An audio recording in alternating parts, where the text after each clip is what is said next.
Okay. All right, well, this afternoon what we're going to do is start off talking about RFID software. It's everyone's favorite topic because it's always the most complicated part of any given installation. So, what we wanted to do was cover a few key things. The first is RFID middleware and why it exists in the first place and where it's going. A lot of people are confused in what sort of software they need, if any, for RFID middleware. Some folks say, hey, this RFID thing isn't like barcode where I can just plug it in and get the information straight into my systems. Not necessarily the case.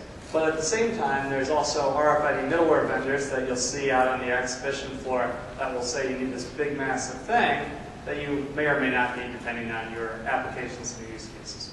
So we'll talk about that, then talk a little bit about the trends in the industry.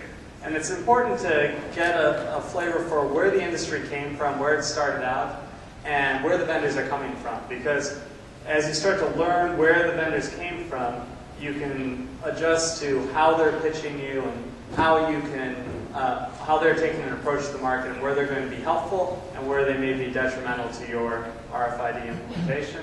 And then finally, we'll step through how ODINtechnologies helps our customers through middleware selection, whether it's selecting middleware, selecting a solution, or selecting no middleware at all, doing a softwareless install. So what I wanted to do is start out with what middleware really is and what are the capabilities.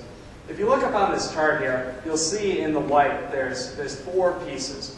It's starting with reader control, so talking with the reader, filtering data, and going all the way out to orchestrating workflow and providing user interface for particular applications.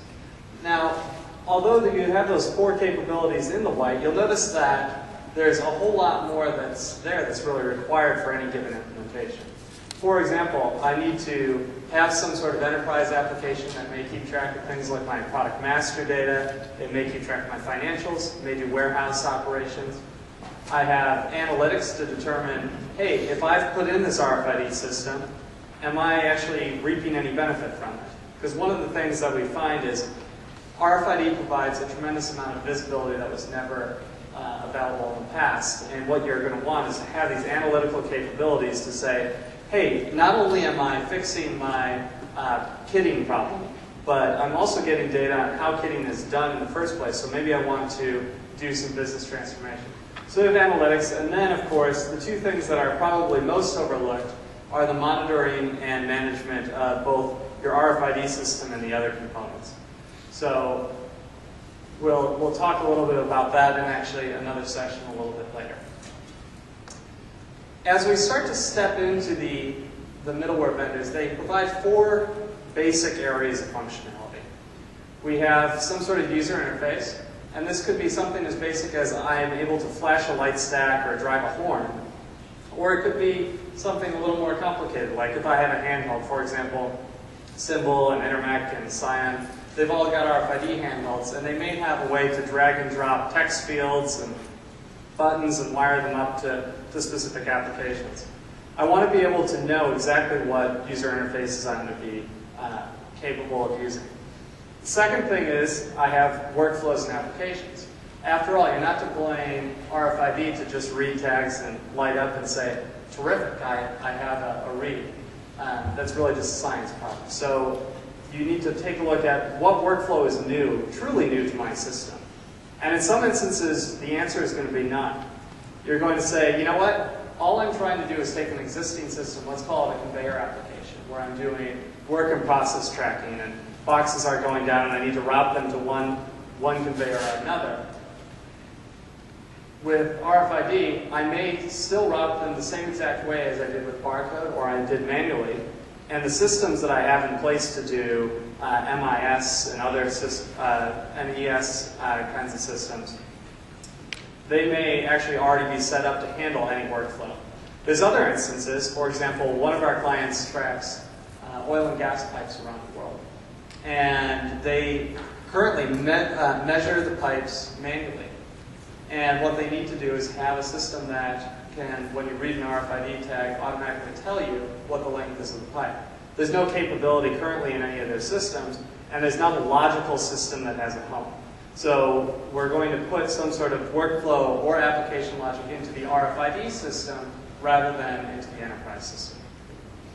The third piece as we go around clockwise is device management. This at its core is what RFID middleware has to do at the very least. I have to be able to talk to readers, whether they're handheld, whether they're fixed readers, whether they're active readers or passive readers. And I need to be able to do some basic things like, if I have 100 reads in a second, trail it down so that I get only one read for a given period of time. So if I'm going through a tunnel, for example, I don't want to see that the same tag read 50 times. What I want to know is, in this sequence through the tunnel, did the tag read, and if it did, which tag was read?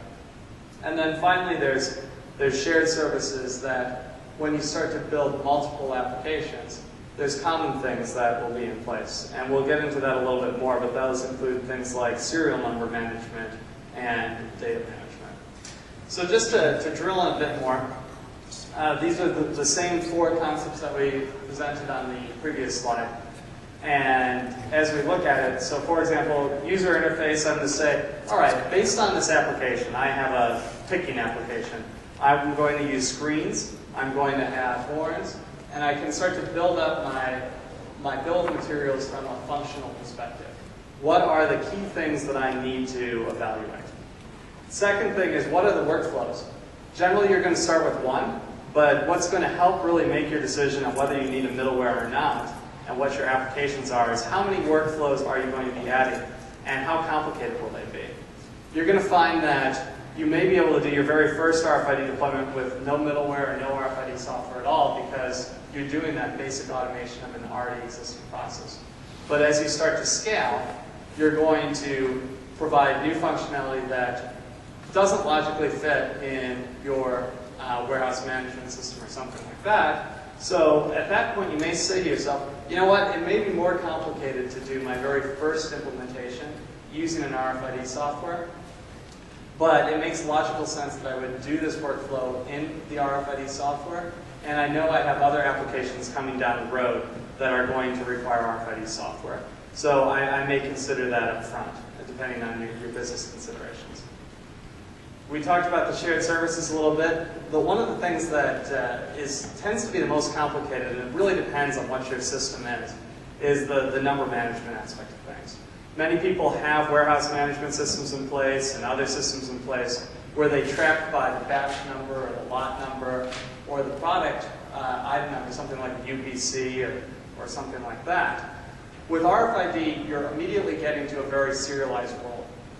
It's technically possible to stay non-serialized with RFID, but if you start transporting mass amounts of the same thing, you're going to want that serial level data. So I can start to get the traceability, because as I get traceability in the RFID system, and I can see that this particular box went from point A to point B to point C versus box B, which went through 3 other routes, that's where I'm going to start to gain the ability to analyze my business and make additional improvements to it.